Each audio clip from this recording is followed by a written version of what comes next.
बार आम बजट में middle class को बड़ी राहत मिल सकती है। जी हां, सरकार टैक्स छूट का दायरा 3 लाख रुपए बढ़ा सकती है। सूत्रों के मुताबिक छूट के इस प्रस्ताव पर वित्त मंत्रालय विचार कर रहा है। फिलहाल 2.5 लाख रुपए तक ही टैक्स में छूट है। टैक्स के बोझ के तले दबे मिडिल क्लास के लिए खुशखबरी है। इस बार मोदी सरकार आम बजट में दे सकती है उन्हें खास तोहफा। 1 फरवरी को पेश होने वाले बजट में सरकार मिडिल क्लास को टैक्स में बड़ी राहत दे सकती है। वित्त मंत्रालय के सूत्रों के मुताबिक इस बार बजट में इनकम टैक्स में छूट की लिमिट को 2.5 लाख रुपए से बढ़ाकर 3 लाख रुपए तक किया जा सकता है।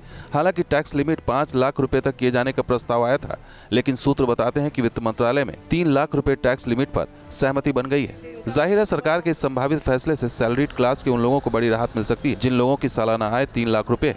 मौजूदा टैक्स स्लैब की बात करें तो फिलहाल 4 टैक्स स्लैब हैं। पहली स्लैब 2.5 लाख रुपए से कम है, जिस पर कोई भी इनकम टैक्स नहीं है। दूसरी स्लैब 2.5 से 5 लाख रुपए है, जिस पर 5% टैक्स है।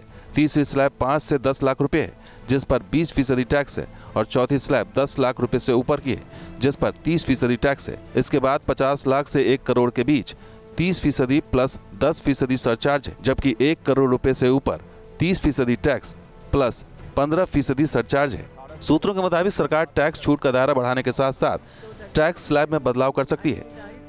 5 से 10 लाख रुपए के स्लैब में टैक्स की दर घटाकर 10% किया जा सकता है। 10 लाख रुपए से 20 लाख रुपए तक के बीच एक नया स्लैब बनाया जा सकता है। इसमें टैक्स की दर 20% हो सकती है। इससे ऊपर के स्लैब में 30% टैक्स हो सकता है। आपको बता दें कि इस बार मोदी सरकार का ये आखिरी पूर्णकालिक बजट होगा। ऐसे में इस बात की पूरी संभावना है कि सरकार टैक्स में बदलाव कर आम लोगों को बड़ी राहत दे सकती है। Team news nation. तो टैक्स स्लैब में मिडिल क्लास को कितनी छूट मिल सकती है, और इस मुद्दे पर वित्त राज्य मंत्री शिव प्रताप शुक्ल से बात की हमारे संवाददाता रविकांत राय ने।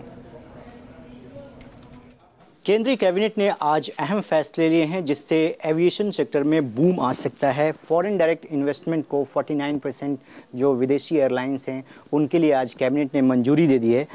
शिव प्रताप जी, किस तरीके से इस फैसले को देखते हैं, क्योंकि एविएशन सेक्टर जो है बहुत घाटे में चल रहा था। इस फैसले के बाद क्या आप देखते हैं कि इस सेक्टर में सुधार आएगा? देखिए, सबसे बड़ी बात यह है कि घाटे को कब तक रखा जा सकता है। इस नाते स्वाभाविक रूप से बाहर के लोग अगर अपनी पूंजी यहाँ लगाना चाहते हैं तो हमारी शर्तों पर लगाना चाहते हैं। हम अपनी शर्तों के आधार पर उनको पूंजी लगाने के लिए वो कर रहे हैं, जिससे उस क्षेत्र में सुधार आएगा। तो आज इधर लोगों का एयर सर्विस में, एयर ट्रैफिक में बढ़ोतरी की भी हुई है, तो वो हमारे देश की दृष्टि से उपयोगी होगा। इस नाते कैबिनेट ने इस प्रकार के डिसीजंस लिए हैं। सर, जीएसटी के लागू होने के बाद पहला आप लोगों का ये कंप्लीट बजट होगा और बहुत उम्मीदें हैं आम जनता को कि इस बार सरकार जो है उनके लिए कुछ खास करने वाली है। क्या कुछ खास रहने वाला, कैसा बजट होगा इस बार का? देखिए, जो भी बजट होगा वह जनहित से जुड़ा हुआ होगा। हम जनता के हित को इग्नोर नहीं कर सकते हैं, लेकिन साथ ही साथ हमको ये भी देखना है कि हमारा आर्थिक प्रबंधन भी ठीक रहे। हम आर्थिक प्रबंधन को ठीक रखते हुए और फिर जनता के हित का बजट देंगे। कोई लोक लुभावन बजट नहीं देंगे, जनता के हित का बजट देंगे। एक आखिरी सवाल, क्योंकि मिडिल क्लास को बहुत उम्मीदें हैं और ऐसा कहा जा रहा है कि जो टैक्स स्लैब है उसकी सीमा 2.5 लाख से बढ़ाकर 3 लाख की जा सकती है।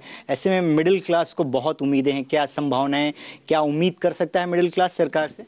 देखिए, बजट की बात बजट के पहले नहीं होती है, लेकिन बजट के बाद की स्थिति जो मैंने बताया है कि जनता के हित के लिए और राष्ट्र हित के लिए होगा, तो वो निश्चित रूप से होगा।